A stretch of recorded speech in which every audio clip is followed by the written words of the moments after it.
Yo guys, what is going on? It's your boy Miguel here, and today we're going to be reacting to Geography Now Indonesia. So a lot of people have been requesting this video. A lot of people told me to react to Indonesia, Malaysia, and Thailand because, you know, they're very near my country. As you guys know, I live in the Philippines, so Indonesia is like literally below my country. So yeah, very excited to react to this. I don't know much about Indonesia actually. So we are probably going to get a lot of information in this video. So pretty excited, let's go. Hey everybody, so if you don't know anything about Indonesia, basically all you have to know is that it's kind of like the Hawaii of the Muslim world, but it's like huge. It's like the biggest state, and with orangutans. And that's it, just no punchline. Let's just go to the intro song. It's time to Learn geography. Hey everybody, I'm your host Barbie. So as some of you know, I've been to Indonesia one time on one island for like 3 hours. I have not been to so Indonesia yet. I'm like the Indonesia Hopefully in the expert, future right? though, but I haven't been to If not, Indonesia I'm yet. kind of like the only guy on YouTube doing full profile videos like this. So for now, you'll just have to kind of deal with me for like the next 12 or so minutes. Woohoo! Default! Alright, so again, if you don't know anything about Indonesia, it's basically like if the Middle East and South Asia had an incredibly colorful, loud, somewhat explosive set of babies. Like thousands of them. Okay, that doesn't really help. First of all, Indonesia is the world's largest archipelago nation located right where the Indian Ocean meets the Pacific Ocean on the incredibly clustered set of islands making 6 countries known commonly as Nusantara or the Malay Archipelago. Indonesian Archipelago. Sure, whatever makes you happy. Indonesia actually has land borders with 3 of these countries, East Timor, Papua New Guinea, and Malaysia, on the biggest island. Bro, their geography is insanely complicated, bro. They're surrounded by a lot of water, so they're probably really rich in natural resources, like really rich. Borneo or Kalimantan, which is one of the world's only 2 triple split nation islands, the other one being Cyprus. So Malaysia, Indonesia. I think Brunei is somewhere up here too.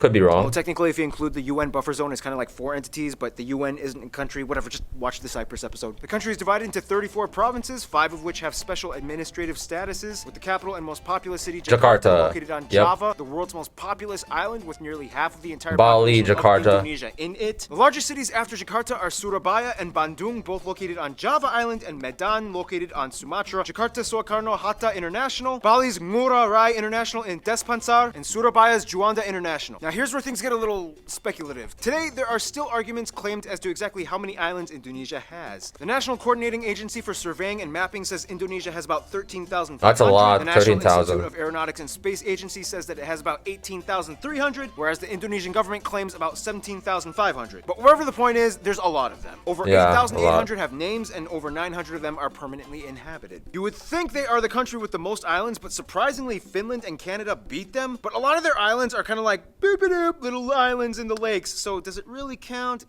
I guess. Now let's talk about the 5 special Yeah, I think Finland has like over 200,000 islands, which is nuts. But yeah, there's really small islands. So provinces. They are Aceh, Yogyakarta, West Papua and Papua, and the capital Jakarta. Now, no surprise, the capital Jakarta acts as its own political entity. Lots of countries do that. But what about the others? First, Aceh. Aceh is kind of like the black sheep of Indonesia. It's the only province in which Sharia law is fully implemented. Also, they kind of have like a ton of oil, so yeah, they've kind of very rich then. They're probably super rich. Sets them apart as autonomous from the rest of Indonesia. Then you have Yogyakarta, which is the only region that is still governed by a pre-colonial monarchy, the Sultan of Yogyakarta, who acts as a hereditary governor. Otherwise, we get the 2 Papuas, Interesting. which collectively used to be the province called Irian Jaya, but then in 2003 they got split into 2. Basically, this is the place that has the least in common with the rest of Indonesia. It has a culture and background closer to their cousins across the border in Papua New Guinea. So then why is this part of Indonesia? Well, long story short, Indonesia was basically like, well, now that we have our full sovereignty, we get everything that the Dutch colonized. But the people of Papua were not too happy, so then Indonesia was like, all right, we'll give you a vote to stay or leave. However, we would strongly implore you to make the right decision. So they voted to stay in. A lot of people complained. There's still some current opposition, and to this day, the area has a relatively high level of autonomy, and the government kind of just leaves them alone, except for when it comes to mining for resources. Oh, and the South Maluku area also kind of has like an independence dispute thing kind of going on, but the major opponents to the Indonesian government are primarily based in the Netherlands. Then you have the strange Riau Islands, which look like they should belong to Malaysia, but they don't, even though they have a strong Malay-derived culture. Then you have the Ambalat Sea Block, which has a ton of oil that both they and Malaysia argue over. So that essentially covers most of the administrative divisions of Indonesia. Some of the most notable spots of interest in Indonesia might include the National Monument and Museum, Royal Keraton Yogyakarta Palace, Ratu Boko, the Magelang and chicken-shaped churches, Borobudur, disputed to be the largest I've seen this temple in one. the world, Maimum Palace, the Taman Sari Underground Mosque, the Equator Monument, the Pura Ulun Danu Bratan Lake Temples. Yeah, try to say that. Underground Mosque, the Equator Monument, the Pura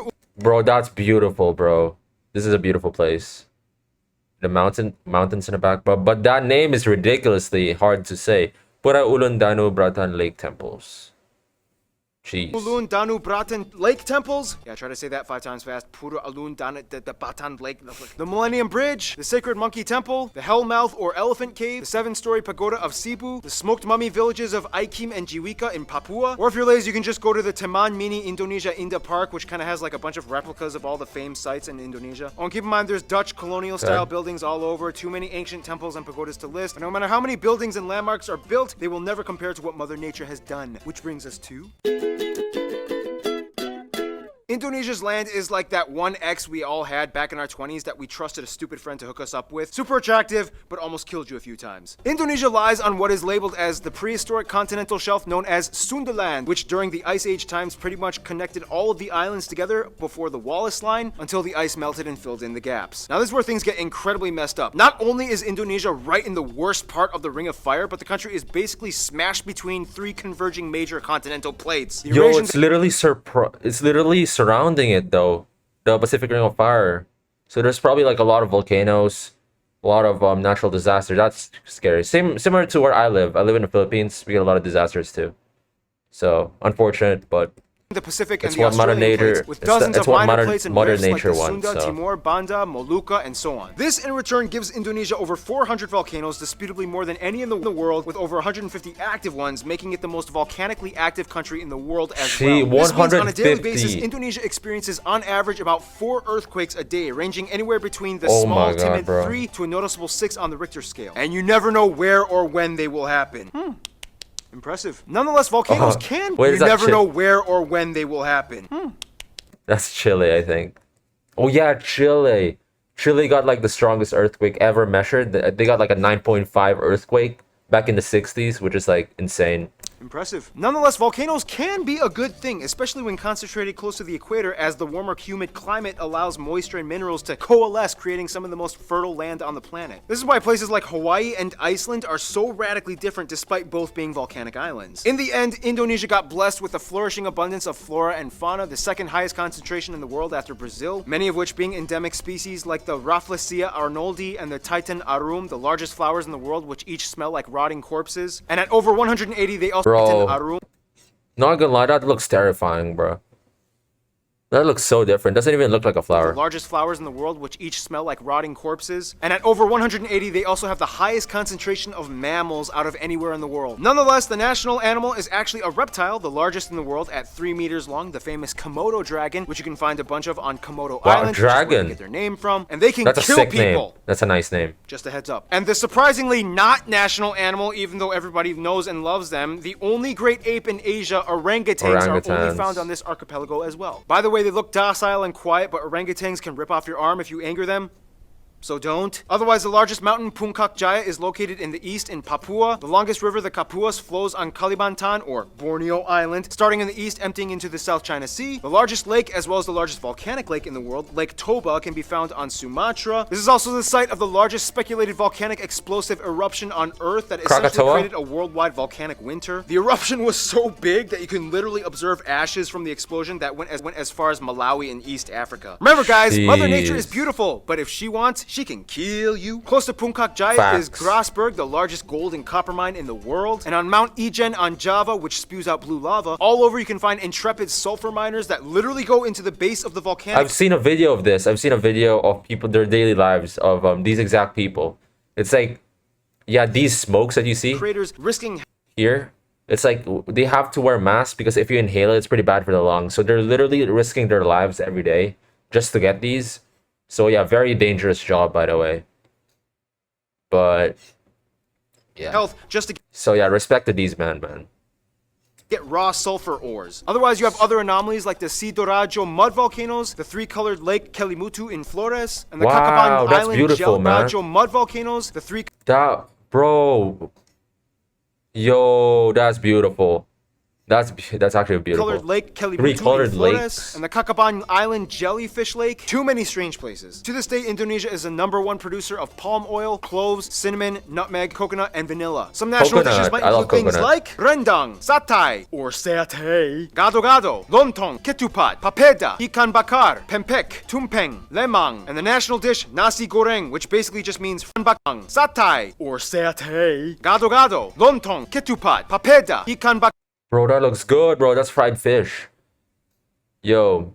But you guys have very similar food with us within the Philippines. You guys, I'm pretty sure you guys love rice too. Bakar, pempek, tumpeng, lemang, and the national dish nasi goreng, Yep. which basically just means fried rice, which has no exact recipe. You can mix it up and Kind of looks like sisig. We have sisig here in the Philippines. Kind of looks similar. kind of do whatever you want to it. Oh, and keep in mind, Malaysia might argue that some of these dishes belong to them, but that's a whole other story tied in with history and culture. We got time. Why not talk about it? Now, there's a lot of curious mysteries when it comes to Indonesia's people. Like, how did they become predominantly Muslim? Or what's the whole deal with them in Malaysia? Or wait, this guy is considered an Indonesian? What? First of all, the country has about 263 million people, making it the 4th most populous country in the world with the... First of all, the country has about 263 I didn't even know they had this many people, bro. I thought they had like a little over 100 million, just like the Philippines. Just like where I live, but... Yo, 263 million. They have more than... They're almost 3 times their population. Almost 3 times. Like 2.5 times.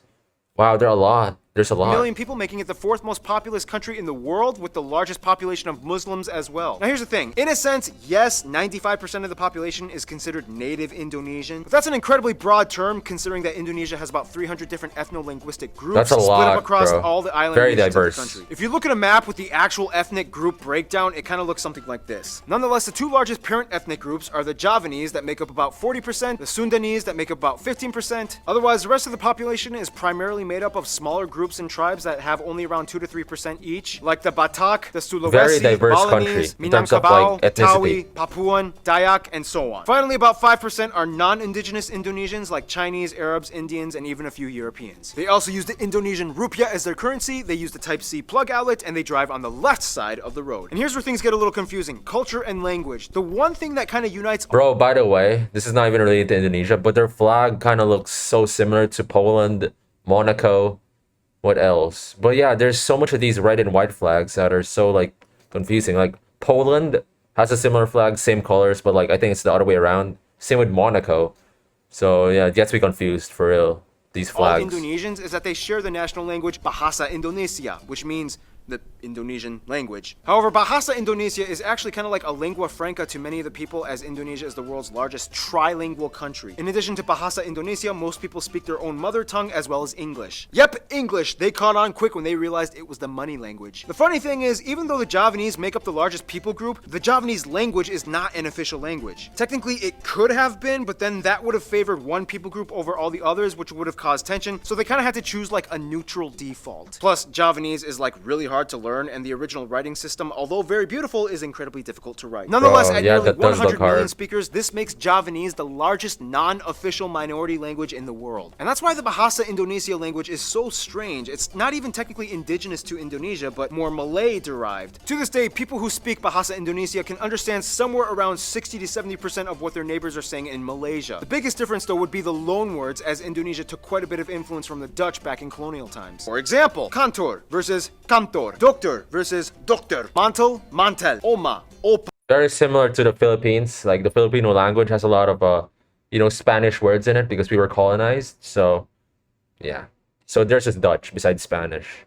Wortel, Wortel. Speaking of the Dutch, Interesting. quick history lesson. Hindu kingdoms, Buddhist kingdoms, Islamic kingdoms. The Portuguese come in quickly, but then the Dutch flock in. Japan comes in for a couple of years and decimates a huge chunk of the population. Independence, Republic, the Suharto years. Controversial incidents and fights with ethnic Chinese, Timorese, and Papuan peoples. Suharto falls, Reformation period begins, and here we are today. In Indonesia, all citizens are required to register under one of 6 recognized religion categories: Islam, Protestant, Catholic, Hindu, Buddhist, and Confucianism. If you don't identify with either, then Sorry. Prior to Islam entering around the Interesting. 13th century, Indonesia was actually primarily Hindu and Buddhist. It's disputed on how exactly Indonesia became prevalently Muslim. Some people will say that it's because of the Arab traders that came by in the early first millennium. Others will say that maybe it had to do with the Malacca Sultanate conquest that fought against the Hindu and Buddhist kingdoms. And the truth is, both might be right. Inevitably, Bali became like the last sort of haven for whatever Hindus were left. The eastern Nusa Tenggara region and the Papuas remained predominantly Christian as the Dutch and Portuguese shared the gospel. Islamic culture in Indonesia is a little different from what it looks like in the Middle East. For one, most mosques don't have the typical dome structure, and actually many of them resemble Hindu temples, like the Demak Great Mosque. When a family member dies, their relatives might often come together and pray for a whole week, and then again on the 40th day, and then on the year anniversary, and then on the 500th day, and so on. Also, the night before Eid al-Fitr, the youth might gather and go around neighborhoods reciting the takbir. Those are some things you don't really typically find in the Middle East. Clothing modesty customs are pretty loose. Not all Muslim women wear hijabs, however, the ones that do might also complement it with Western clothing, like branded t-shirts with skin-tight sleeves and jeans. When I was in Indonesia, I saw a hijab-wearing woman with short sleeves and capri pants exposing her calves. I was like, can they do that? Now, in terms of culture, again, it depends on where you are, and many indigenous peoples still follow ancient traditions. Everything from the Minangkabau candle dance to the gamelan players of Yogyakarta, Wayang Javanese shadow puppetry, Balinese festivals, Sumatran pencak silat martial art tournaments, Kenya motif paintings of the Kalimantan tribes, the deadly Pasola game played by Sumba peoples, Karabeng cow racing on Madura Island, the strange burial traditions of the Toraja people, and everywhere you can find Wait, those pointy what? long on Madura Island, the strange burial traditions Yo, that's terrifying though, low-key. of the Toraja people, and everywhere you can find those pointy longhouses. Otherwise, some notable people of Indonesian descent might include people like the first president Sukarno, Gada Maja, R.A. Kartini, B.J. Habibie, Iko Uwais, Yayan Nuruhian, Sesep Arif Rahman, Agnes Monica, Iwan Fals, Anggun, Megawati Sukarno Putri, the Hartono brothers, and YouTubers Brian Emanuel and Raditya Dika. Now, it's so hard to cover Yup. the Rich Brian Emanuel, I know him from 88 Rising. Tono brothers and YouTubers Brian Emanuel and Raditya Dika. Now, it's so hard to cover Indonesia's culture because there's so many different people groups, each with their own cultures. It's insanely colorful and rich. I wish we could cover more, but we gotta move on to some diplomatics, shall we?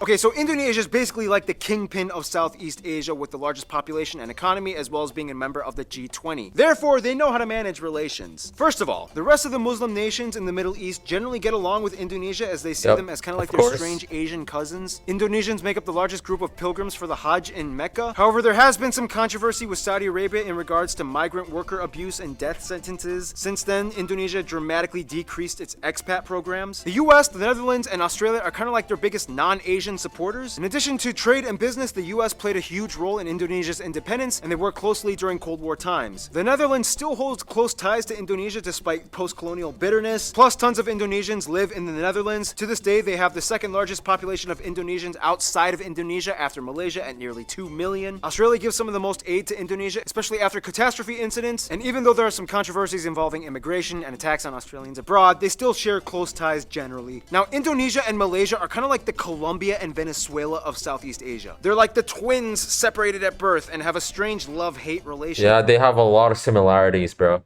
Kind of like Norway and Sweden. Yeah, they have a lot of similarities in culture, territory disputes. Yeah.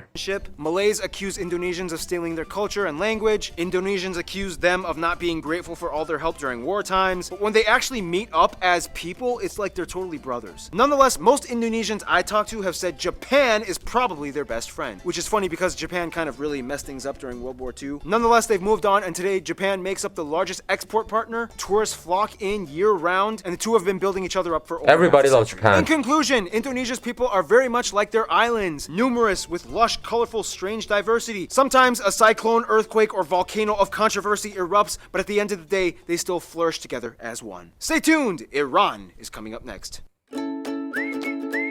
Yo, as like I said in the past, I've learned a lot. Yeah, these videos I learned quite a bit, especially I didn't really know much about Indonesia. Now I know a little bit at least. So yeah, what I learned from this video, you guys have a lot of volcanoes. You guys have a lot of population, almost 300 million, 263 million by the time of recording, which is 2017. So they probably have more now. They're probably close to 300 million right now. So, wow. And then you guys are very diverse. So you guys have a lot of like ethnicity and yeah. overall, beautiful country. I'm pretty sure, yeah, rich in natural resources too, because their geography is like surrounded by waters and everything. So gotta be rich in natural resources, right? But yeah, that is gonna wrap up the video. In the future, I'll react to geography now, Malaysia for sure. But yeah, thank you guys so much for watching. I'll see you guys next video, and peace out.